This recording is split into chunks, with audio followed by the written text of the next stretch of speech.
today we have Chris Markey, founder and CEO of Military Sports Education. Chris is a longtime friend of Kevin and myself. I believe Kevin and Chris were stationed together somewhere overseas many moons ago, and I met him overseas as well. But Chris, if you can go ahead and introduce yourself, that would be great. Chris Markey, retired Air Force veteran, recently moved to Charlotte, North Carolina about a month ago, originally from Los Angeles, California. My Air Force career lasted 23 years, 2 months, and 14 days.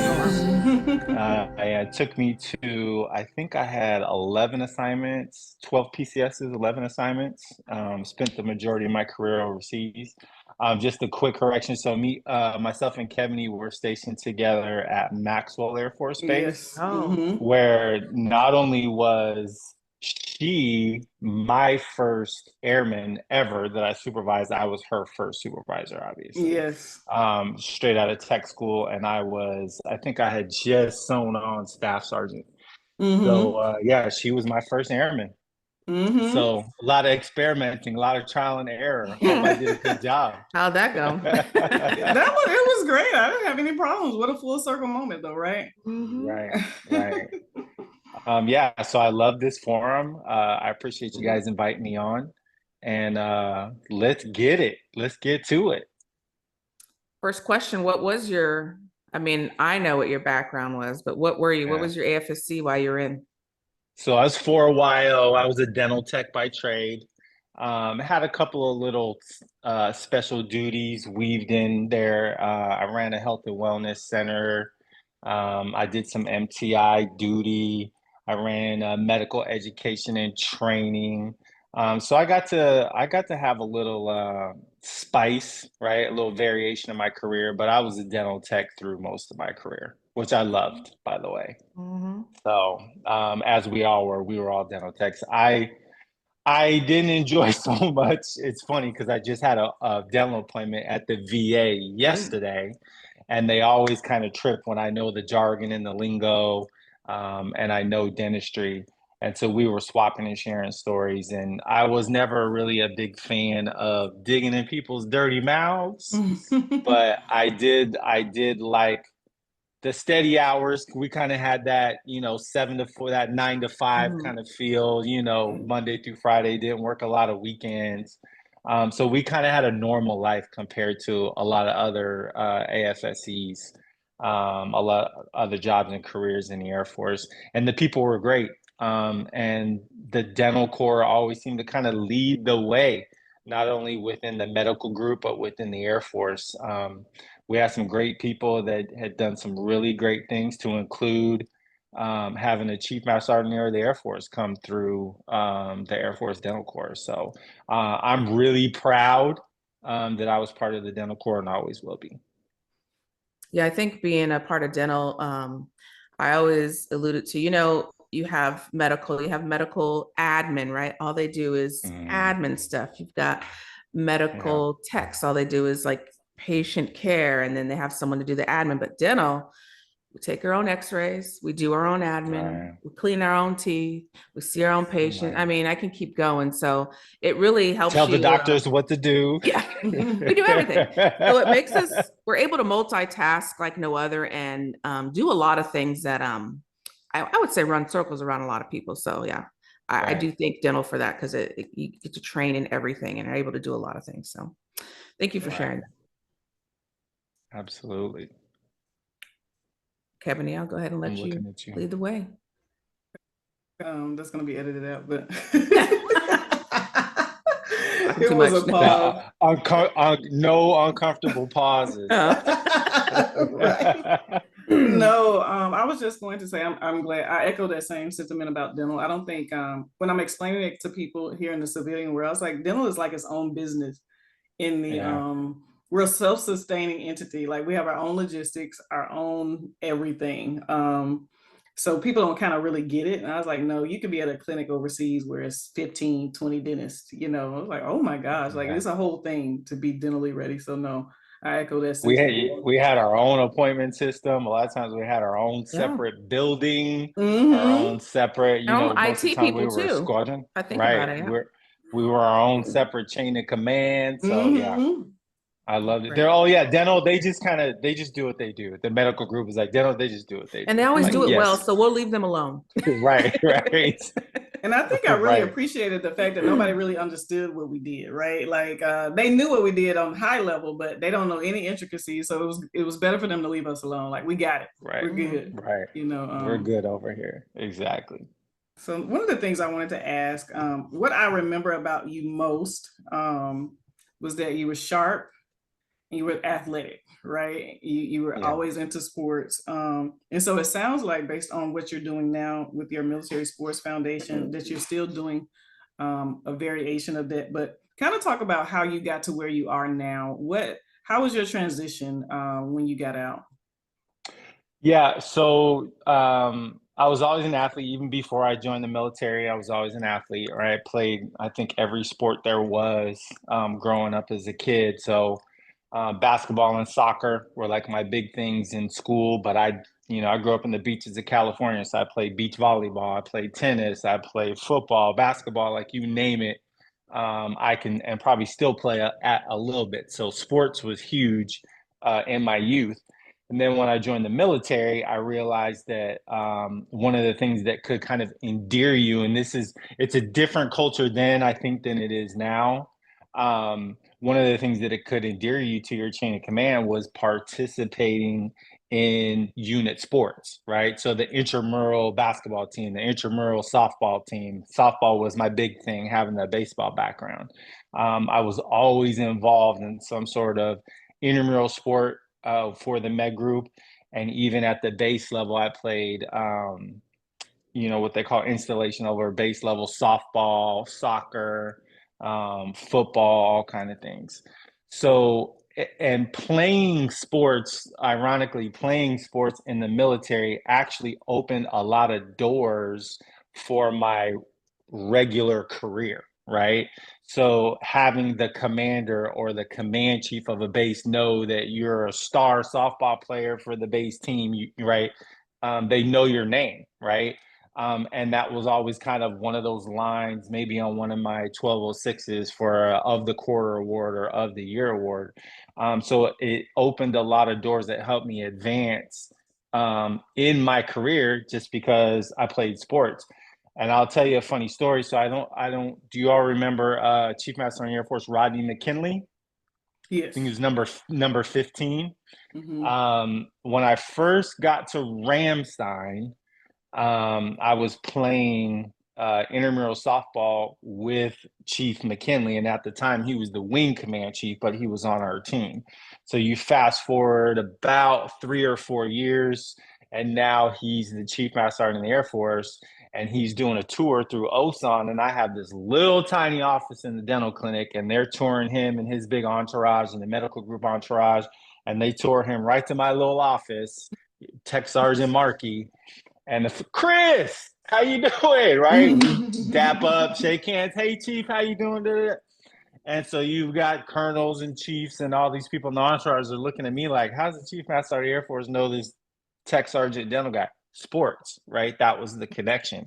So that's just an example of how important sports was not only to my career, but probably a lot of people in the military. And it was just um, a great avenue to decompress, right, from some of the hard hours, the long hours that we work, the inspections that we go through, all the things that you deal with as a military member. Playing sports was a way to decompress, right?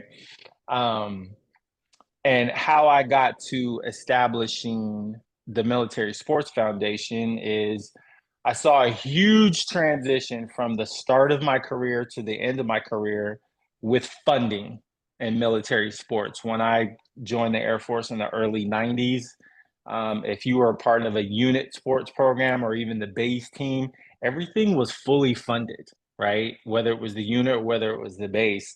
So all you really had to do was just show up, right? From uniforms to tournament entry fees to equipment to travel, all these things were usually provided for by the military. Well, as we know, as time progresses and things go on, what happens with the military? Budget cuts, right? Things have to get weighed what's more important. And when you have budget cuts in the DoD, usually the first thing to get targeted are personnel programs, right? We're always going to make sure that we have money for bullets, bombs, guns, planes, and boats. And so by the end of my career, I saw that military sports programs were almost exclusively being funded by the member themselves. If you wanted to participate, you just had to come out of your pocket, a team as a whole, or try to go out and fundraise. But there are all these little funky avenues within military rules on getting sponsorship money, how you could get it, who you could get it from. And then, for example, if you were a specific sports team, let's say you're the basketball team, you go out and fundraise for your team, the base would make you share it amongst all the sports, even though they didn't put any work into fundraising, right? So there's all these rules, NAF rules, appropriated funds, not appropriated funds. It can get very complex, but the bottom line is I just saw through my career how important, how beneficial being part of military sports program was to me and to others. And so I wanted to do something to give back. So my idea was to create a charity and nonprofit foundation to help raise funds and turn around and give those funds right back to military sports programs to lessen the financial load in the military member, because we all know you're not going to get rich being in the military. You can do well, but you're never going to become wealthy, especially if you decide that you want to have a family while you're in the military, right? So it's just my way of giving back and try to keep that tradition going for something that I know is truly beneficial to the military member, not just in the Air Force, but amongst all the force services, Army, Air Force, Navy, and Marine Corps. So it was something that I had in my mind for quite a few years. And then when COVID hit and kind of the country got shut down, and during those summer months of COVID, that was my opportunity. I was like, well, I'm kind of stuck in the house. We're all kind of stuck in the house. I don't really have a lot going on.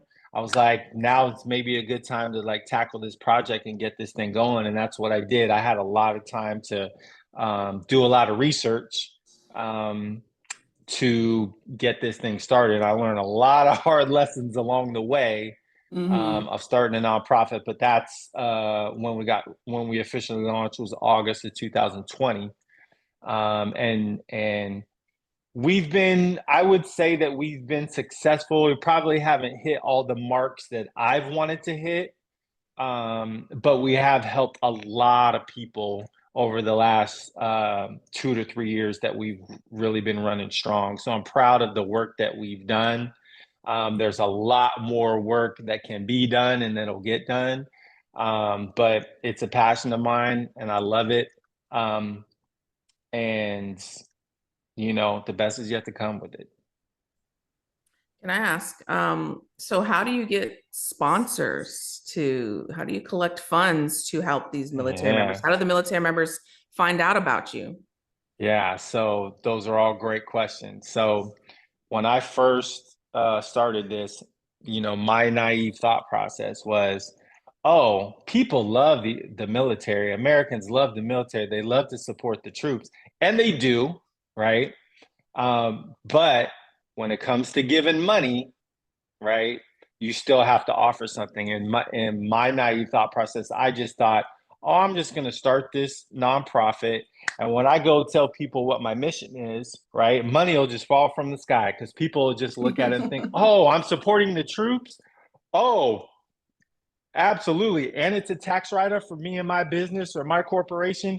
Here's a big fat check for you. Here's a big fat check for you. Money will just fall from the sky. Nope. Right. If I had $1 for every person that said, man, that's a great idea. That's great work you're doing. How can I support? And my answer is, well, would you like to donate? Right? Would you like to donate? Right? So the challenge is actually getting people to open up their wallet and write a check. support in that way. Because really, fundraising is the main thing that I'm doing, because all I'm doing is turning around and giving those funds right back to military sports teams. So not as easy to get people to come up off of money as I thought it would be, even though it's a great cause and everybody, verbally will say, hey, it's a great cause. It's a great thing you're doing. Getting people to actually donate is a bit more of a challenge than I thought it would be. So I've received, it's easy to get people to give small donations, right? $50 here, $100 there, maybe even a $200-$300 donation. But my vision, my mission, my vision is so much bigger, right? I'm trying to raise tens of thousands, hundreds of thousands, even get to millions of dollars, right? Because the vision I have for what I want to do is that big, right? So one of the main things that we did, one of our main fundraisers was through one of my board members, we connected with a company called Legends, which is in the sports hospitality business. And it's a company that was started by Jerry Jones, who's the owner of the Dallas Cowboys. And so what they do is they work major sporting events. They provide manpower for retail sales, parking, concession stands, all those things that go to support a particular sporting event, right? So we've worked WrestleMania, we've worked 3 Super Bowls, we've worked NASCAR events, we've worked Pac-12 football championship 2 years ago. And so what we did was we would partner with this company. They would say, hey, we would like you to help work this particular event. We need X number of bodies, volunteers to do various things. And so then we would reach out to a local military installation in the area or the region where that event was taking place. So for example, last year, the Super Bowl was in Las Vegas. So we would reach out and make connections at Nellis Air Force Base, right? With the Air Force Sergeants Association there. They had a CNCO induction ceremony committee, right? We made a point of contact with them, and then the civil engineering squadron. And so we would have a point of contact with these different organizations, and we would say, hey, if you can provide X number of bodies to work on these days doing these things, whether it's retail or concessions or parking or whatever it is, the company, basically what the company is doing is, instead of going in to a temp agency and just hiring temp workers, we provide volunteers, and then they would pay us the kind of the same rate, or we would negotiate what a rate is. And then they would technically make a donation to my foundation, and I would share some of that with those entities on that particular military installation that provided the volunteers. So it was kind of a win-win. So we would earn money, those organizations would earn money, those individuals, those military individuals that are volunteering, that's a bullet for their annual performance report or their quarterly award. Hey, I volunteered X number of hours and raised money for whatever, right? So that's been one of our biggest fundraisers, is partnering with that company and doing events all over the country. So it's a lot of work. It's a lot of supervision, especially when you're talking about supervising, hundreds of volunteers, and just the logistics of getting there, getting my people there, having oversight over people. And you can have, 2 hotels on one side of town we're responsible for, and the venue, the stadium, on another side of town, and there might be some other venue inside the city that we have volunteers at. So it's a lot of work. But it's been worth it, but it's a lot more work than I thought it would be. So anybody that wants to go into the nonprofit space, just be prepared to work, right? And whatever your mission or your passion is, there's going to be times where you want to quit, and you just got to remember, what's the vision, what's the mission. It's more important than whatever this little problem or issue is going on with me right now, or this event or this venue going on right now. So, but it's really rewarding. To add to that, so, and I'm a nosy person. I'm always going to ask. I like numbers. Yeah. I want to, quantify things. And how Yeah. many people are actually work in your organization for you that are a part of your foundation? And what's the largest amount of money that you've received, or how much money have you accumulated to date to support, those So military yeah, so our organization is actually really small. It's just myself and three board members.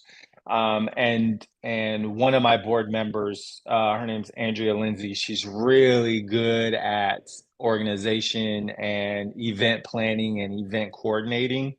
So she's been a spearhead for most of that.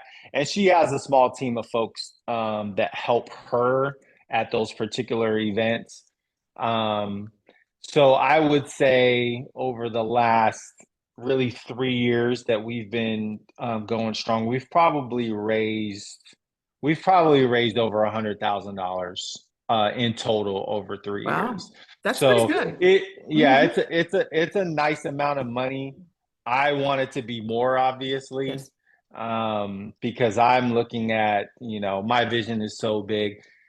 You have events that already occur around the country with multiple sports, especially with softball and basketball. Those are the two biggest sports that military members really participate in. Um, and you have events that have already been set up and are already occurring around the country. So I'll give you an example. With softball, you have a softball organization called USSSA, the United States Specialty Sports Association, right? And they're a huge organization in and of themselves, and one of their divisions is slow pitch softball, and they have a military division, and they will host 6 or 7 tournaments annually in different locations across the country.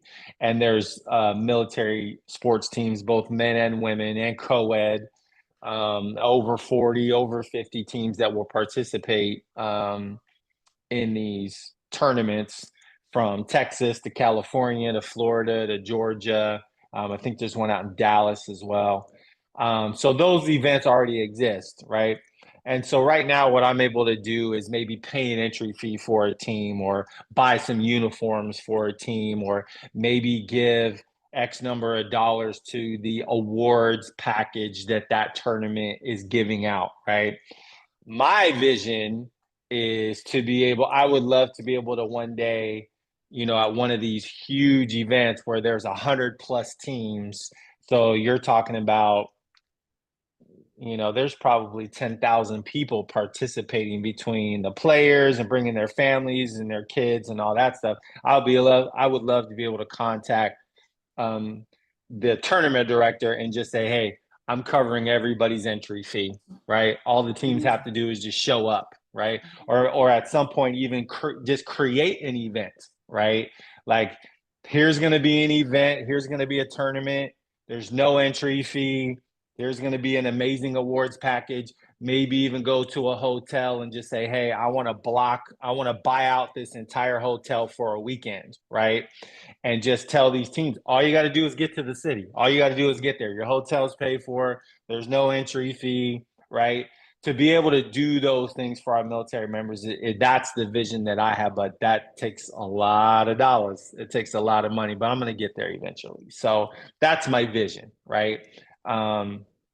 Is to really be able to do some big, big things, some big, big events, and not just one sport, but multiple sports. We've also sponsored a jujitsu champion, is active duty Army, a jujitsu champion.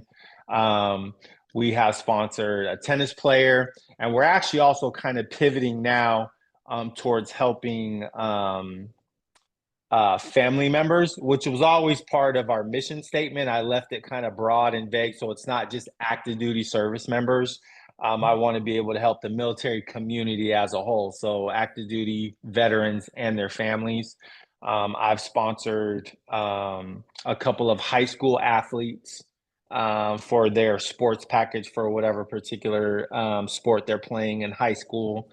So there, the opportunity to help and the umbrella is wide to be able to help a lot of people. So I have two more things to ask before I let Kebony ask questions. I keep jumping in here because I'm like, oh, I want to ask this now. So last time, sports was a big thing when I was a young staff sergeant, tech sergeant, but the last time I remember hearing or seeing any sports teams was when me and Kebony were at Dias. I know we had a med group. Right. There was a flag football team. There was a basketball team. And then after I left Dias and went on my, hygiene career thing and went to San Antonio, I don't even remember like San Antonio, like Lackland having stuff. It just seems like it was slowly dying down, like you said. And so I'm like wondering, and then COVID probably just ruined everything. And it's so hard to get people to get back into playing sports and coming together. Of course, you'll go to the gym, you'll see them playing basketball and stuff there, but I don't know about any teams. So one, how do they find out about you? Like, I don't know if I asked that earlier, but how would I, if I was playing basketball, Kebony, I know she used to play basketball with Joanna, how would they even know if they wanted to go somewhere and they don't have the money to reach out to you? So initially what we did is social media, right? There's a lot of Facebook groups that are, military basketball Facebook group, military softball Facebook group, military whatever. And so when we finally got up and running and I got a website up, and official emails and all those things, I would go out to these social media sites and just say, hey, we now exist. This is my organization. This is our goal. And of course, we had to start out really small when funds were low. But just kind of that and the word of mouth through social media saying, hey, we do exist. But to your point, what you're saying about now sports on a particular military installation almost doesn't even exist. That kind of goes to my point. When funding goes away and the support goes away, the entire program will go away, and it's just not there for the service member to participate in the intramural golf team or the volleyball team or whatever. And I think there's a couple of arms to it. The main one is funding. I'm not so sure. I mean, I've been retired 10 years now, so I can only speak to what I remember my last, 5 or 6 years in the service, but leadership support maybe, started to die down. And I don't necessarily think it was a specific effort, a commander or a first or flight chief to say, I'm not going to go support the intramural whatever team anymore. But as our manning goes away, just so much more is heaped upon us and our time, right? So now when you do have some free time, you want to go home and spend some time with your family, or you just want to go home and decompress, as a leader, right? As a commander, as a vice commander, as a first sergeant, whatever. So I understand it's just kind of, a perfect storm of a lot of different things coming together that really impacted, military sports. So my goal was to try to revive that, right? So I don't have enough money really to go to a specific installation and say, hey, I've got enough money to completely revive your entire intramural sports program, right? So right now, I try to help teams or individuals that are kind of operating at a base level, right?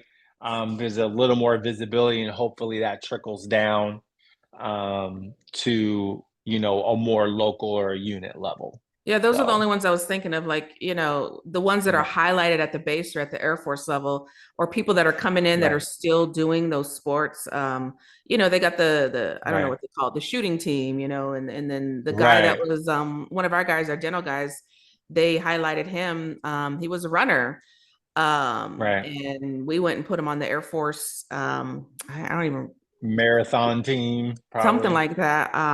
We sent him away so he can train for that. He went to Colorado to train with the Olympic Center because he was trying to get back into the Olympics, because he was in the Olympics before he came in. So those are the Oh, only wow. people that I can think of that are actually, his name is Yeah. War McKeer, and I'm probably gonna try to get him on here. Yeah. But yeah, those are the only kind of people that I can think of right now, because like, I don't know, Kebony, when you were at Charleston, did they have any teams when you went there before COVID?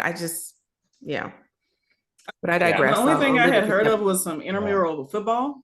I had heard of that, like right before I knew it was some games or whatnot going on, but it wasn't quite like it was back when you said staff Right. sergeant, tech sergeant days. It was like that was like the thing to do. I remember at Right. Dias, telling the clinic, "Hey, we got to come out and support the Met group. They're playing in intramural. Like they're gonna, they've won so many games. It was a thing, right? So that Yeah. support, it seems like, has died down, but it's still around. Well, It's it still was got a Dias heartbeat. and there was nothing else to do, and everyone lived within 15 Yeah. minutes. But I would wonder how And it I is with just, the Army, Navy, Marines even. I would wonder how that is, because it's always really been a vital part of our culture. You know, um, absolutely. intramural sports has been a And vital part of our culture. I mean, if you think about just, being athletic and remaining athletic not only helps your readiness as a military member when it's time to go deploy, right? But just that unit cohesion of just, hey, on a Tuesday night, the whole flight went out and supported the Med Group, whatever, volleyball team, or pick a sport. And it really created a lot of unit cohesion. It gave you something to talk about the next day or the rest of the week, when you're at work. It just created such a great atmosphere. Or you're excited about, hey, we're getting off work and we're gonna go watch the basketball team win the base Mm-hmm. championship or whatever it was. I just remember how vital it was to my career and helped kind of keep you sane. It wasn't just about work, right? There was more to it, and really created kind of that family atmosphere within a unit. And so that's just what I'm helped trying to sustain or even revive in some areas. I So. think that's a good segue into one of the questions I had. You talk about how the intramural sports help with community cohesion, it helped keep you sane. So going back to Right. when you got out, what did you have any problems transitioning from the community that you knew, your military community, to when you got out? I think that's been a common theme amongst our guests, people having varying experiences when they got out. So I'm curious to know, you had that community when you were in the Air Force, especially when it came to your sports thing. How was that when you got out? Yeah. So I knew very vividly and clearly when I retired that I did not want to turn right back around and become a civil servant, a GS position, a contractor on a base. A lot of people do that, and I don't fault anybody for whatever career choice that they want to take. I just knew that it just wasn't for me after 20 plus years of being part of the bureaucracy that the government, not just the military, but our government can be. I just knew I was done with that, right?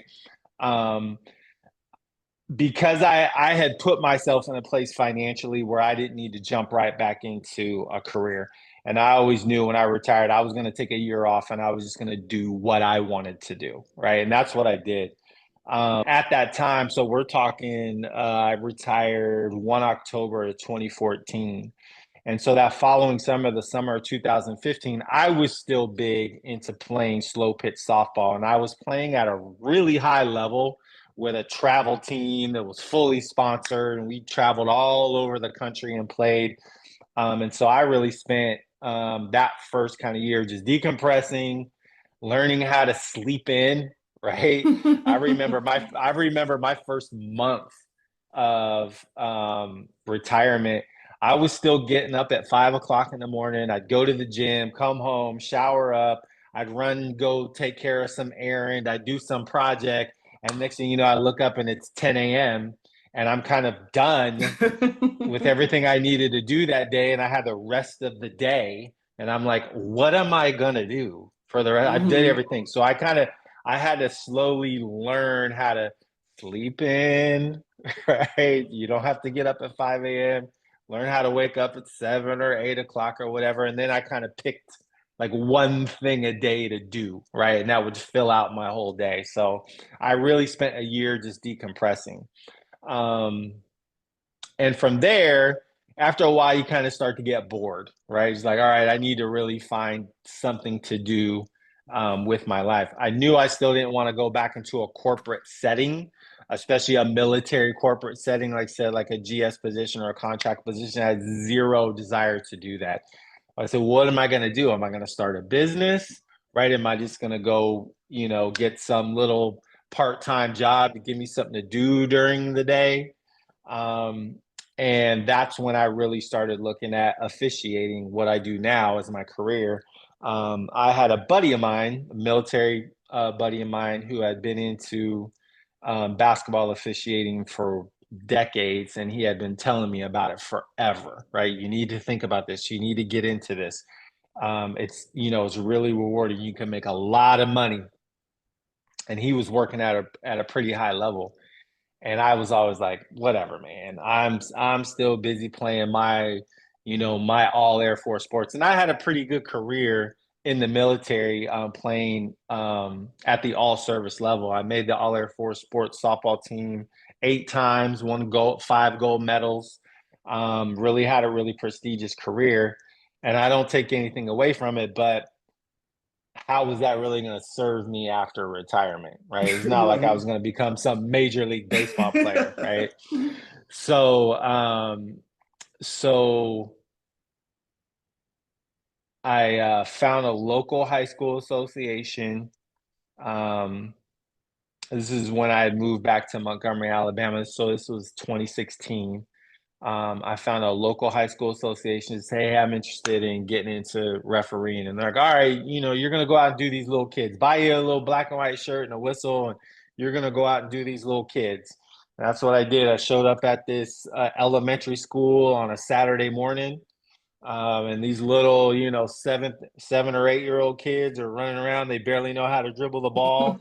I barely know what I'm doing, but I just fell in love with it, right? It was just so much fun, being around kids, being around the youth, um, teaching them how to play a game, helping teach them how to play a game, even though I'm a referee.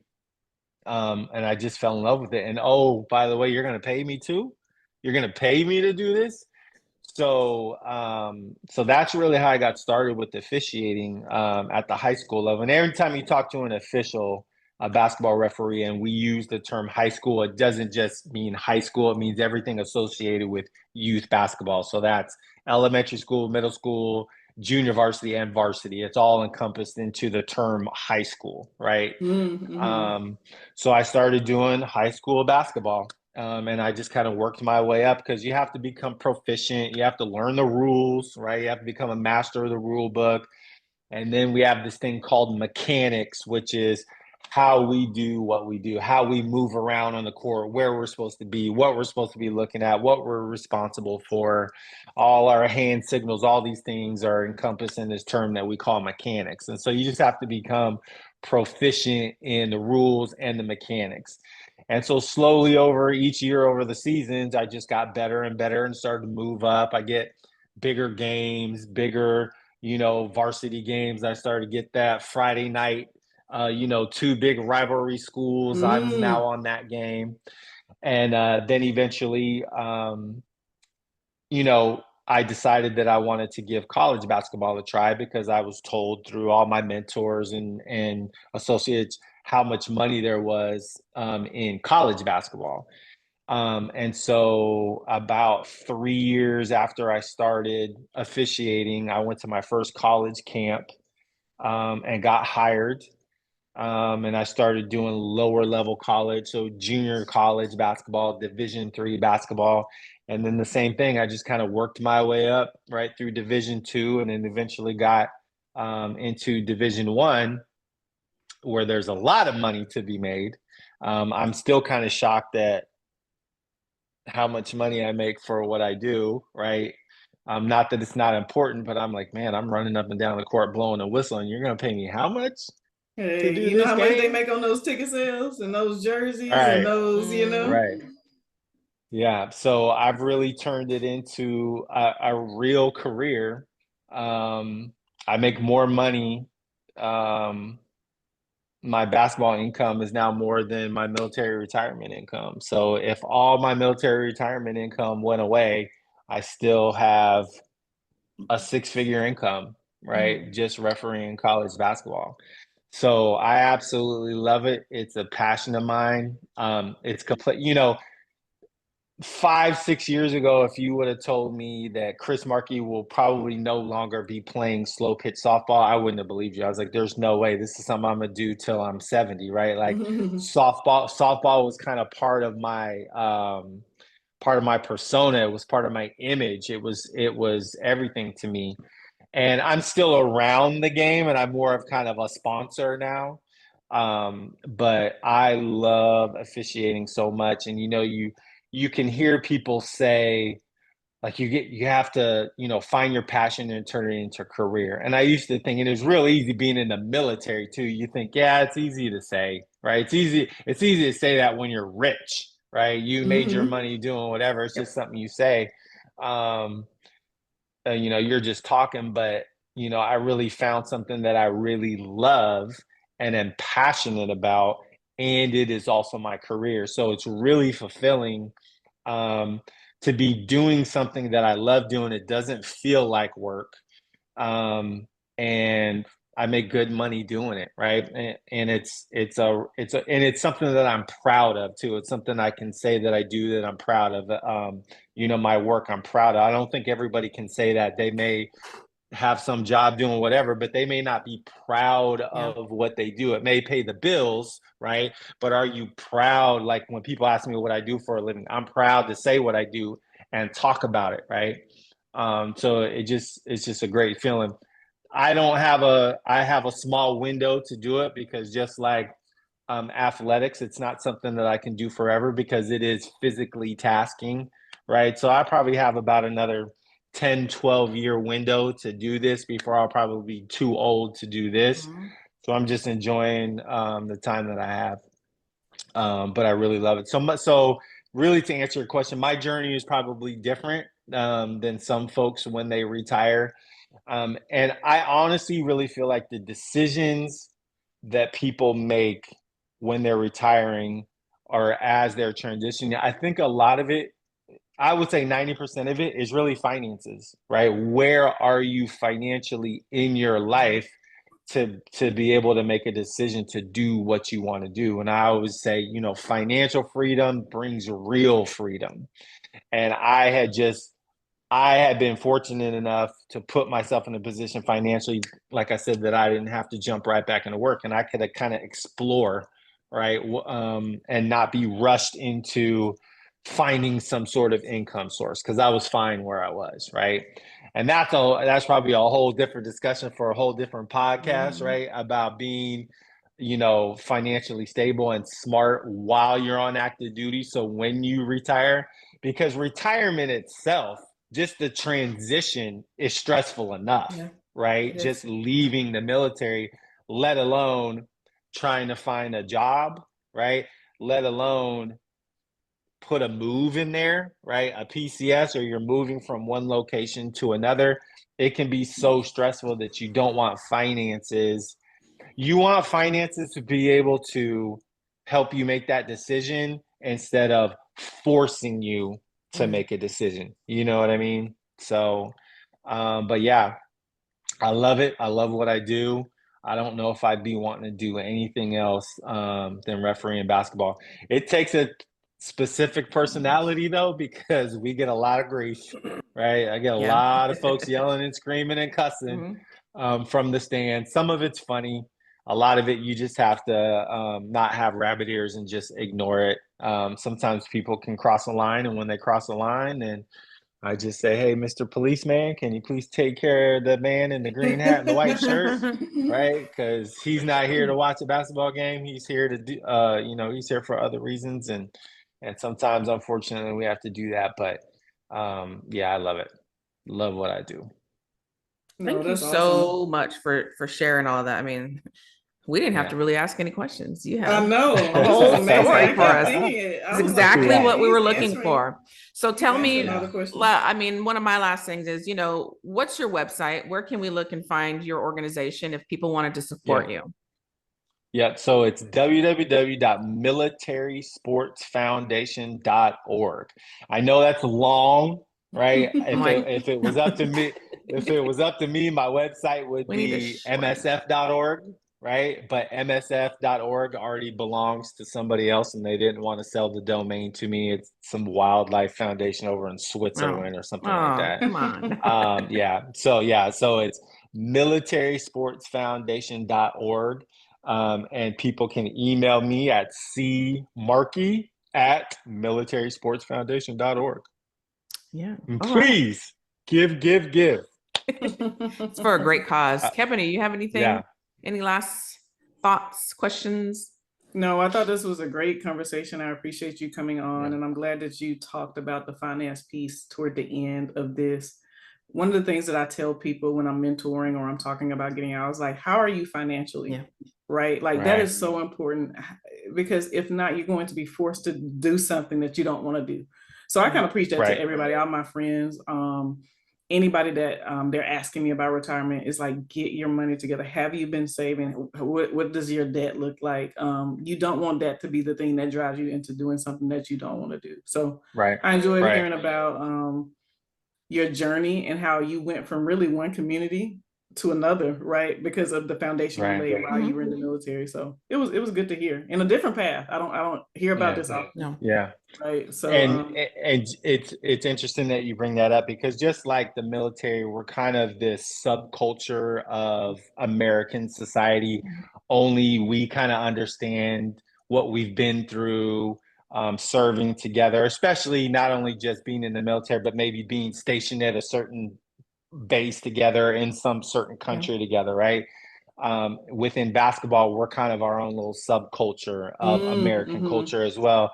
So I've created a whole nother set of friends and network in this career. So I feel really fortunate that I kind of have my military network of folks, my softball network of folks, even though most of those folks are from the military too, and now a whole nother new set of friends and people that I now consider family, right, and a whole other subset of culture. So I look at my life as really stages, right? Before I joined the military, that was, part one. The military. A lot of folks, you can get lost in your military identity when, if you really step back in your whole life and you think about it, it's just one part of your life, right? So to me now, I look at the military. The military was really important to me, to help me get on my feet as a young adult, establish myself as who I was going to be in this world, and it's really set me up for a lot of my successes. Just the lessons, um, and the character that it gave me, the drive, the discipline, all those things that the military instills in you has helped me tremendously post-military. But now I look at my Air Force career as just chapter 2 of an entire book, right? And now I'm living chapter 3 of my life, which is basketball, my basketball officiating career. But at some point, this will be a chapter that closes too, and I'll move on to another chapter. And so I would encourage everybody to try to look at your life and your military careers. Don't let it define your whole person. We know it's a large portion, and it has a lifelong impact on who we are when we serve our country, especially when we do an entire career and we retire. But it should just be that. It should just be one chapter of the entire person, right? So that's what I hope everyone takes away, right? We're more than just what our rank was when we retired. Definitely. Absolutely. Yeah. Well, thank So you so I've much. enjoyed It it. has been Yes. it's been a pleasure chatting with Thank you you. so much. Yes. And that's Good to see it. both of you. Yeah. Likewise. Don't be a stranger. Let me know. I'll come back anytime. We'll do finances next time. Yeah, we can do that. I can talk about that too. All right. Thank you so much.